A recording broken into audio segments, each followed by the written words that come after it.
नमस्कार, आप सभी दर्शकों का बहुत बहुत स्वागत है हमारे YouTube चैनल जिज्ञासा ज्योतिष में।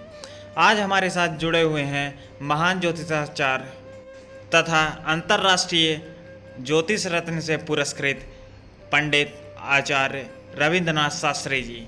वो आपको आज करवा चौथ 2020 का शुभ मुहूर्त चंद्रोदय का क्या समय रहने वाला है तथा सही पूजा विधि के बारे में संपूर्ण जानकारी देंगे। चलिए जानते हैं उन्हीं से। ओम मंगलम भगवान विष्णु मंगलम गरुड़ध्वज मंगलम पुंडरीकाक्ष मंगलाय तनो हरि। बहुत ही शुभ समय में करवा चौथ हमारे भारतीय नारियां, बहनें, बेटियां सब करवा चौथी के लिए व्रत उपवास करती हैं, क्योंकि शास्त्र में भी कहा गया है कि एक ही धर्म एक व्रत नेमा, काय वचन मन पति पद प्रेमा। एक सुहागवती स्त्री के लिए पति ही परमात्मा का रूप माना गया है और उसी का अनुसरण करते हुए हमारी भारतीय माँ बहनें, माताएं यह व्रत बड़े श्रद्धा, बड़े विश्वास के साथ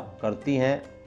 और जैसे ही चंद्रमा का उदय होता है उस समय भगवान चंद्रमा को अर्घ दे करके धूप दीप नैवेद्य से चंद्रमा जी की पूजा करके और पति को सामने रख करके हम कुछ हमारी भारतीय परंपराओं में जो आटा चालने की जो चलनी होती है, जो पहले लोग आटा चालते थे, तो उसी चलनी में उस बारीक रूप में माने ईश्वर का रूप देखती हैं पति में।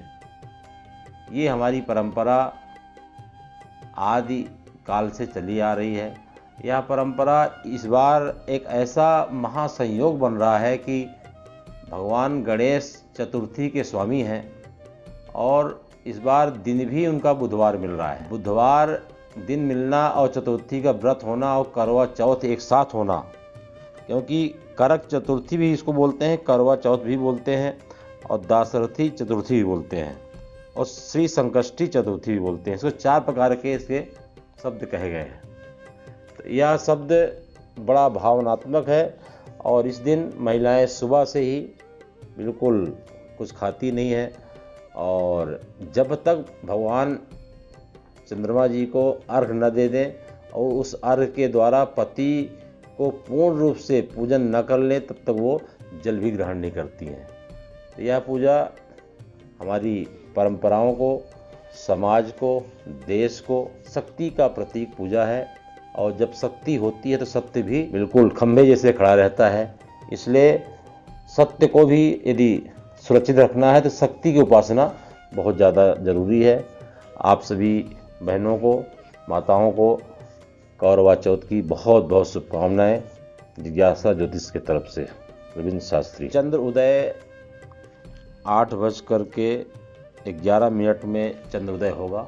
कहीं पे 1-2 मिनट आगे पीछे हो सकता है, पर 8:11 से लेकर के 8:21 के बीच में यह पूजा सभी माताएं, सभी बहनें करें और इसी बीच में चंद्र का उदय होगा और इसी बीच में आपको विधि पूजा करनी चाहिए। जैसा कि शास्त्री जी ने अभी अभी करवा चौथ की संपूर्ण जानकारी आप सभी को दी है। आप सभी लोग इस प्रकार से करवा चौथ का व्रत मनाएं और जिज्ञासा ज्योतिष की तरफ से आप सभी को करवा चौथ 2020 की ढेर सारी शुभकामनाएं। धन्यवाद। वीडियो को लाइक तथा चैनल को सब्सक्राइब करना ना भूलें।